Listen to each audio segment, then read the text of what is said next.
Oke, selamat bertemu dan selamat berjumpa kembali di video part 4 ya. Ini video keempat dari perjalanan saya dari Desa Betom ke Desa Tumbang Jojang ya, dari Kecamatan Murung melintasi beberapa kecamatan ke Kecamatan Seribu Riam. Nah, tepatnya di sini saya mungkin berada di wilayah Kecamatan Tanah Siang. Nah, mungkin di depan sana itu ada wilayah desa ya, Desa Tumbang Ulu. Nah, sini saya sudah melewati jalur perusahaan, di mana jalur perusahaan ini masih menggunakan yang sistem yang namanya kiri kanan, di mana kalau ada plang kiri kita masuk ambil jalan kiri sesudah plang, atau ketika ada plang kanan itu kita ngambil jalur kanan sesudah plang ya. Itu sudah aturan bakunya biar tidak terjadi tubrukan istilahnya. Oke, di depan sana kayaknya ada kecelakaan, teman-teman. Itu mobil apa itu? Oh, mobil Tata. Ini mungkin yang ngangkut batu bara atau ngangkut batu untuk nimbun jalan. Parah kali. Oh, ambles, teman-teman. Jalannya. Kayaknya jembatannya ini jembatan kayu aja biasanya. Malum di sini kan ya jembatan-jembatan kayu yang untuk di samping dilewati oleh perusahaan yang bawa kayu atau perusahaan kayu. Ini juga jalurnya dibawa oleh perusahaan yang bawa batu bara, hauling batu bara gitu ya. Nah, sebenarnya kalau ini jalannya milik perusahaan batu bara, mungkin jalannya tetap pakai jalur kiri. Berhubung di sini merupakan yang pertama dulu perintisnya itu merupakan perusahaan kayu, jadi mereka yang bikin aturan kiri kanan. Sebab kita tahu kan kalau mobil yang bawa kayu itu panjang kali. Kalau nggak ngambil panjang itu bisanya nyangkut ekor daripada muatan yang mereka bawa itu. Nah, sekarang kita berada di Desa Tumbang Ulu. Nah, nih kiri kanan dapat dilihat nih kondisi warganya kayaknya masih aktivitas masih di dalam rumah ya ini. Padahal ini sudah jam 8, jam 9 ya. Atau mungkin masyarakat ya agak kurang ya aktivitas ke jalan-jalan. Sebenarnya ini debu sekali, teman-teman. Kasihan sebenarnya warga yang bikin rumah yang agak di pinggir-pinggir kayak gini. Sebab kalau mobil itu sudah lewat, waduh, nggak ketulungan itu debunya, bisa sampai ke atap-atap rumah sana. Wow. Ada dogi. Ini kayaknya sudah mulai ada nih warga keluar masuk ke pemukiman yang dari dalam sana. Mungkin ya ada yang sebagian ke kebun karet atau ke kebun durian ya. Ini dapat dilihat jalannya ini, teman-teman. Tuh kayaknya batu-batu besar ditimbuk kayak gitu. Ini lumayan berbahaya ini. Oh ya, saya tidak memakai kaos tangan ya, teman-teman. Ini sebenarnya bukan nggak safety sih, tapi kembali ke pribadi masing-masing. Oleh kalau saya pakai kaos tangan itu, aduh, apa istilahnya itu, feel atau perasaan megang stang itu malah nggak ketemu kayak gitu. Jadi takutnya saya nggak refleks gitu. Nah, makanya saya milih yang gini-gini aja. Nah, nggak pakai kaos tangan atau apa. Bukan berarti saya nggak safety. Kalau bagian bawah saya masih pakai sepatu sebenarnya. Ini jalannya berbukit-bukit ya.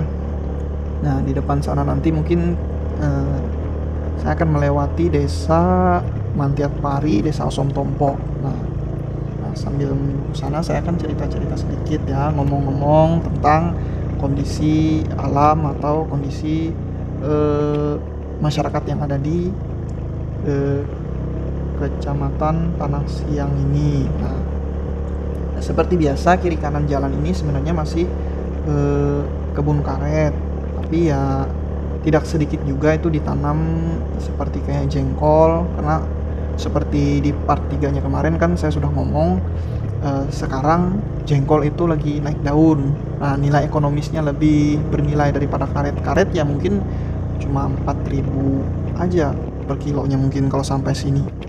Nah, kalau jengkol bisa sampai 10.000. Nah, lebih lumayan jengkol, sebab satu kebun jengkol itu bisa menghasilkan 1 ton ya, minimal 5 kuintal ya. Itu sudah berapa itu? Sudah 5 jutaan ya. Nah, sekarang posisi kita berada di Desa Mantiat Pari. Nah, ini Mantiat Pari ini dapat slogan itu Kampung KB ya. Mungkin masyarakat di sini berhasil ya menyelenggarakan program keluarga berencana. Oke, kiri kanan. Ini jalurnya yang saya masuk, ini jalur desanya ya. Kalau jalur perusahaannya yang di arah kiri tadi, saya takutan di bagian sananya itu ada bukit yang terlalu curam. Saya pernah teman-teman, situ hampir jatuh. Enggak yang hampir, sebenarnya sudah jatuh. Sebab ya terlalu curam ya, terlalu terjal turun naiknya. Bahkan itu berbatu-batu, itu bahayanya. Kalau kita turun, ban itu nggak gigit sebenarnya kalau direm, jadi jalan terus. Kita ngikutin belakang orang. Ini kayaknya orang-orang yang mau ke ke ladang durian nih. Itu pickup yang di depan itu kayaknya teman-teman itu pengapul durian tuh. Ini bagian kiri atau kanan jalan ini ada yang semacam kayak tiang ulin tinggi atau apa, itu berbentuk patung. Itu sebagai informasi ya, itu namanya kalau di sini teman-teman kita nyebutnya tiang pantar atau petugur ya. Itu biasanya lagi zaman dulu atau masih zaman-zaman sekarang, itu mungkin ya 5 tahun atau 10 tahun yang lalu, itu tempat diadakannya acara kayak semacam tiwah gitu, nah yang nombak kerbau. Itu kebudayaan Kaharingan ya, cuman masih dilestarikan di sini, masih ada kayak gitu ya. Rata-rata kan saudara kita yang dari Dayak Siang ini kan masih ada yang menganut agama Kaharingan, agama leluhur. Nah, sebagian kan sudah ada yang masuk agama Kristen atau agama Muslim ya. Cuman yang banyak itu masih masuk agama Kristen ya, saudara kita yang dari Dayak Siang ini. Itu di depan sana teman-teman, di samping pohon karet tuh, ini dia tiang. Berarti di situ dulu pernah diadakan itu kayak upacara adat. Ini lumayan agak terjal ya, ini tanjakannya di Desa Mantiat Pari. Iya, kembali ke topik tadi, istilahnya upacara adat tadi itu biasanya rame sebenarnya teman-teman. Nah, di situ banyak yang namanya juga upacara adat di situ. Kalau mudah-mudahan saya ada kesempatan nanti bikin video untuk menyaksikan orang upacara adat tiwah. Nah, dimana di situ ya, disitulah etniknya untuk Dayak Siang ini kelihatan ya. Mana di situ biasa ada segala. Kalau di Sulawesi itu apa ya namanya, yang kegiatan orang Toraja itu. Kalau di sini itu kan bawa kerbau juga sebenarnya. Kalau di Sulawesi kan di orang Toraja yang gitu. Dan sekali orang tiwah itu kalau di sini itu ya lumayan itu biayanya teman-teman. Kerbau itu sudah berapa harganya. Ini wilayah Mantiat Pari, ini kategorinya masih tanah subur ya. Kalau dilihat kiri kanan, ini hitam sebenarnya tanahnya, kayak terasi itulah, seperti saya omongin di video-video sebelumnya. Itu sebenarnya cocok ditanam perkebunan di sini, kayak kebun kentang atau kebun wortel.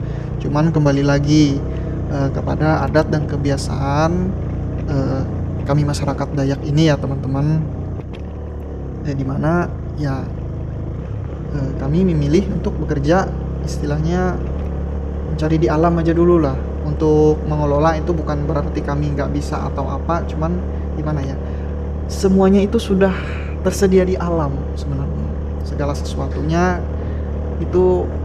Lagian kami itu kan istilahnya mata pencahariannya bukan di bertani sebenarnya, masih banyak mata pencaharian yang selain bertani. Cuman seperti petani karet, dalam artian bertani juga, tapi ya tidak bertaninya tuh nggak yang seperti di Jawa yang memang dikelola benar-benar diolah tanahnya. Dimana metode pertanian kami yang ada di Dayak ini khususnya itu kayak semacam ditanam tinggal, tanam tinggal itu nggak yang ditinggal oleh kan nanam di kebun itu bukan untuk dikomersilkan yang dicari keuntungannya untuk hidup sebenarnya, cuman bertaninya masyarakat Dayak ini bertani sebagai untuk mencari istilah tanah, atau untuk sebagai istilahnya untuk kebutuhan sehari-hari aja gitu teman-teman. Kalau istilahnya itu sebagai mata pencaharian utama ya nggak bisa, karena bukan tipikalnya orang Dayak sebenarnya untuk bertani berkebun untuk sebagai mata pencaharian. Rata-rata di sini kan mata pencahariannya itu di sektor nambang emas lokal, bertani karet, dimana proses menanam karet ini kan nggak perlu yang harus istilahnya kalau bahasanya itu dikelola benar-benar, yang dimana tanahnya harus diolah dan lain sebagainya. Kita nggak bisa kalau seperti itu, karena kita memang kebiasaannya nanam, bersihkan, tinggal kalau ada suket atau tumbuh-tumbuhan lain seperti gulma itu paling dibersihkan, tinggal gitu aja teman-teman ya. Kalau metode yang ada di Jawa kan beda kan, tanah memang diolah benar-benar. Nah jadi bisa dibikin skala besar, itu bisa jadi mata pencaharian.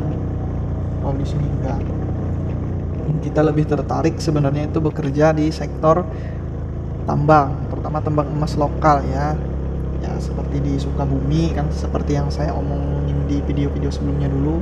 Seperti di Sukabumi itu kan ada itu tanah tambang lokal yang masuk bikin lubang itu ya, seperti itu. Oleh di situ ya lumayan cepat lah dapat uangnya, bisa dapat segram atau 2 gram, atau ada yang sampai 1 on dapat, itu sudah berapa duitnya. Di sini di Kalimantan ini kalau emas yang berupa serbuk itu ya, yang diolah itu rata-rata 700, ya paling rendah 600-an ribu lah itu per gram. Jadi dapatnya kan sehari katakanlah 1 gram itu 600 ribu, lumayan sekali. Cuman ya diimbangi juga ya dengan harga kebutuhan pokok di sini. Nah, sekarang kita berada di desa Osom Tompok teman-teman, cuman desanya tuh masuk ke sana. Saya ngambil jalur jalur perusahaan aja, sebab kalau saya masuk ke sana kan gak ada tembusnya, lain kayak desa Mantiat Pari, dia ada tembusnya masih. Kalau di desa Osom Tompok ini rumah yang dekat jalan itu agak jauh ya minimal sebenarnya kayak rumah yang ada di kanan jalan yang ini dapat dilihat teman-teman ya. Jadi debu agak kurang juga kalau istilahnya musim kemarau ada mobil perusahaan kayu maupun batu bara yang hauling. Ini mudah-mudahan ya kondisi alam atau cuaca nih nggak turun hujan. Ini agak mendung sebenarnya. Saya nih agak khawatir ya, sebab teman-teman tahu kalau sampai turun hujan tanah seperti ini, waduh, bisa sampai saya nginap di jalan ini teman-teman. Tapi mudah-mudahan aja nggak hujan. Jalannya masih seperti biasanya berbukit-bukit. Sekarang di depan sana kita nggak menemukan lagi yang istilahnya kata saya tadi kiri kanan pohon karet. Sekarang mulai sudah hutan belantara ya, sebab ke atas sana itu sudah mulai. Wih, ini tanjakan yang sangat curam sekali teman-teman. Terakhir rasanya di tanjakan sini terjadi orang kecelakaan dulu beberapa bulan yang lalu, itu sampai meninggal. Biasanya kalau nggak salah itu mobilnya tuh mundur pas naik. Nah, itu tadi bahayanya kalau di jalur seperti ini.